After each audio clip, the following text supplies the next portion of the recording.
ঠিক কৰিছোঁ 1 জানুৱাৰীৰ পৰা আপোনালোকে যেতিয়া গেছৰ চিলিণ্ডাৰ কিনিব গেছৰ চিলিণ্ডাৰ কিনাৰ লগে লগে অৰুণোদয় পৰিয়ালৰ ঘৰত 250 টকা টোপন কৰি গৈ একাউণ্টত সোমাই যাব।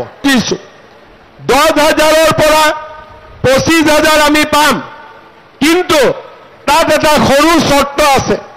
চৰ্তটো হ'ল আমাৰ এবছৰ বা 1.5 বছৰ পিছতো আমাৰ ঘৰত যাতে বাচ্চা 3টাতকৈ বেছি নহয়। বুজি পালেনে নাই? আৰু আমাৰ ট্ৰাইবেল মানুহ হলে 4টালৈকেও কোনো কথা নাই। এতিয়া কিছুমানে 7টা 8টা জন্ম কৰিলে আৰু সুধিলে কয় আল্লাহ দিলে কি কৰিম বুলি। তেতিয়া মই কওঁ আল্লাহ ঘৰত আহে নেকি বাচ্চা দিবৰ কাৰণে? ঘৰততো নাহে, ভগৱানটো নাহে। আমি কৰোঁ কামটো আৰু দুখ দিওঁ আল্লাহক, দুখ দিওঁ ভগৱানক। সেইকাৰণে এইবাৰ মই আল্লাহকো অনুৰোধ কৰিছোঁ, ভগৱানকো অনুৰোধ কৰিছোঁ যে আমাৰ ঘৰত আৰু 3-4টাতকৈ বেছি বাচ্চা নিদিব, কাৰণ আমি লাখপতি বাইদেউ বনাব লাগে। মই ঠিকে কৈছোঁ নে নাই কোৱা? সেইকাৰণে আজি এই লাখপতি বাইদেউ আঁচনিখন অকল মাত্ৰ আঁচনি নহয়, ইয়াৰ লগত ছ'চিয়েল মেছেজ আছে। আপোনালোকে এই 10,000 টকাটো ভাল কৰি ব্যৱহাৰ কৰক। অহাবাৰ কেশৱদাই আৰু ধুনীয়া মিটিং পাতিব, 25,000 টকাকৈ আমি আপোনালোকক দিব আহিম। যোৱাকালি আমি ছোৱালীসকলক নিযুত মইনা আঁচনি প্ৰদান কৰিলোঁ। ছোৱালীয়ে চাইকেল পায়, স্কুটি পায়। আমাৰ মাসকলক আমি অৰুণোদয় আঁচনি দিয়া আৰম্ভ কৰিলোঁ। যোৱাবাৰ ইলেকশ্যনৰ সময়ত যেতিয়া মই অৰুণোদয় দিছিলোঁ, তেতিয়া কংগ্ৰেছৰ মানুহবিলাকে কৈছিলে যে ইলেকশ্যনৰ পিছত অৰুণোদয় বন্ধ হৈ যাব। অৰুণোদয় বন্ধ নহ'ল। 830 টকাৰ পৰা অৰুণোদয় 1,000 হ'ল। 1,000 টকাৰ পৰা 1,250 টকা হ'ল।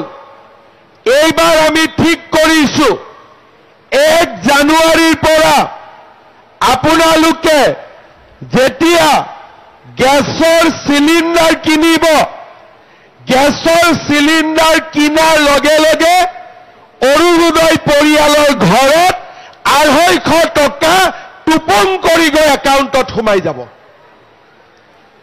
তাৰমানে গেছৰ দাম 950, 250 টকা চৰকাৰে দিব। গেছৰ দাম 550 টকা, 250 টকা চৰকাৰে দিব। 1250 লগত এই 250 টকা আমি যোগ কৰি দিম। তাৰমানে অৰুণোদয় গৈ পেলাই 1500 টকা হৈ যাবগৈ। কলিয়াবৰ সমষ্টিত আমি 30,000 পৰিয়ালক অৰুণোদয় আঁচনি দিছোঁ। কাৰ কাৰ পৰিয়ালত অৰুণোদয় পাইছে হাত দাঙক। বঢ়িয়া। আৰু যিসকলে অৰুণোদয় পোৱা নাই, মই আজিৰ মিটিঙতে কেশৱদাক নতুনকৈ 3,000 অৰুণোদয় দি থৈ গৈছোঁ। তেওঁ ঠিক কৰি দিয়ক, অহা মাহৰ পৰা আৰু 3,000 পৰিয়ালক মই অৰুণোদয় দি দিম। ভাল হ'বনে বেয়া হ'ব? কংগ্ৰেছৰ মানুহবিলাকে কিন্তু অৰুণোদয় বহুত বেয়া পায়, কাৰণ তেওঁলোকে অৰুণোদয় ভাল নাপায়, তেওঁলোকে লুঙি আৰু ধুতিক ভাল পায়। আপোনালোকে মোক কওকচোন, লুঙি ধুতি ভাল নে অৰুণোদয় ভাল? অলপ ডাঙৰ কৰি কওক, কংগ্ৰেছে শুনিব লাগিব নহয়। লুঙি ধুতি ভাল নে অৰুণোদয় ভাল? বঢ়িয়া। এতিয়া ইয়াৰ লগতে আমি আপোনালোকক ৰেচন কাৰ্ড দিছোঁ। ৰেচন কাৰ্ডৰ লগত আপোনালোকক আয়ুষ্মান ভাৰত আয়ুষ্মান অসমৰ কাৰ্ড দিছো যাতে 5 লাখ টকালৈকে আমি বিনামূলীয়া চিকিৎসা পাব পাৰোঁ। এই নৱেম্বৰ মাহৰ পৰা আপোনালোকক আমি বজাৰতকৈ কম দামত ৰেচন কাৰ্ডৰ জৰিয়তে দালিও দিম, নিমখো দিম আৰু চেনিও দিয়াৰ কাম আমি আৰম্ভ কৰিম।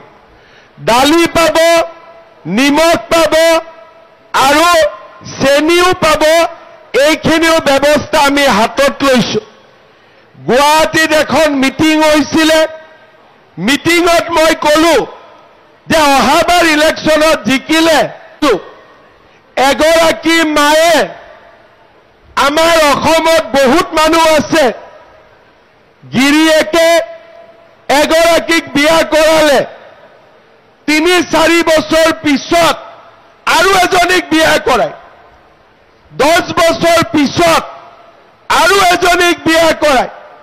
এনেকুৱা মানুহ আছে যোনে ঘৰত 4 গৰাকীকৈ ঘৈণীয়েকক বিয়া কৰাই লৈ আহিছে। এই নৱেম্বৰ মাহত মই নতুন এখন আইন আনি আছো। কোনোবা গিৰিয়েকে এগৰাকীতকৈ যদি বেছি ঘৈণীয়েকক বিয়া কৰাই 7 বছৰ জেলত যাব লাগিব। 7 বছৰ জেলত যাব লাগিব। ভাল হ'বনে নহ'ব? ভাল হ'বনে নহ'ব? এতিয়াৰ পৰা অসমত কোনো গিৰিয়েকে 2বাৰ বিয়া কৰাব নোৱাৰিব। প্ৰথম বিয়া কৰাতেও ভাবি চিন্তি বিয়া কৰাব। কেতিয়াও ঘৈণীয়েকক ঘৰত থাকোঁতে আৰু এগৰাকীক লৈ আহিব নোৱাৰিব। আৰু যদি লৈ আহে 7 বছৰ জেলত বহি তেওঁলোকে নিজৰ জীৱন কটাব লাগিব। ভাল হ'বনে বেয়া হ'ব? ভাল হ'বতো।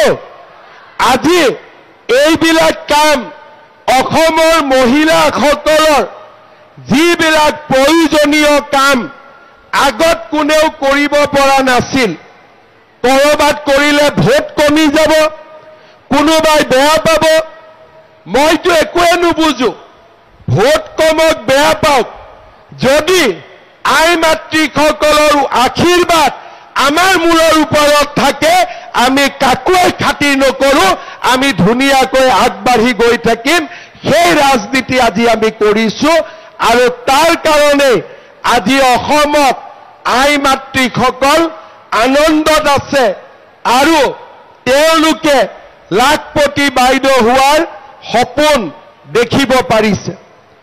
মই বহুত দীঘলীয়াকৈ নকওঁ, এটা কথা মই ক'ব খুজিছো, 10,000ৰ পৰা 25,000 আমি পাম, কিন্তু তাত এটা সৰু চৰ্ত আছে। চৰ্তটো হ'ল আমাৰ এবছৰ বা 1.5 বছৰ পিছতো আমাৰ ঘৰত যাতে বাচ্চা 3টাতকৈ বেছি নহয়। বুজি পালেনে নাই? আৰু আমাৰ ট্ৰাইবেল মানুহ হলে 4টালৈকেও কোনো কথা নাই। এতিয়া কিছুমানে 7টা-8টা জন্ম কৰি লয় আৰু সুধিলে কয় আল্লাহ দিলে কি কৰিম বুলি।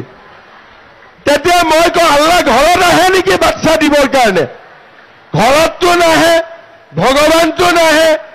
আমি কৰো কামটো আৰু দুখ দিওঁ আল্লাহক, দুখ দিওঁ ভগৱানক। সেইকাৰণে এইবাৰ মই আল্লাহকো অনুৰোধ কৰিছো, ভগৱানকো অনুৰোধ কৰিছো যে আমাৰ ঘৰত আৰু 3-4টাতকৈ বেছি বাচ্চা নিদিব, কাৰণ আমি লাখপতি বাইদেউ বনাব লাগে। মই ঠিকে কৈছো নে নাই কোৱা? সেইকাৰণে আজি এই লাখপতি বাইদেউ আঁচনিখন অকল মাত্ৰ আঁচনি নহয়, ইয়াৰ লগত ছচিয়েল মেছেজ আছে, ইয়াৰ লগত ইকনমিক মেছেজ আছে, ইয়াৰ লগত নাৰীৰ সবলীকৰণৰ ডাঙৰ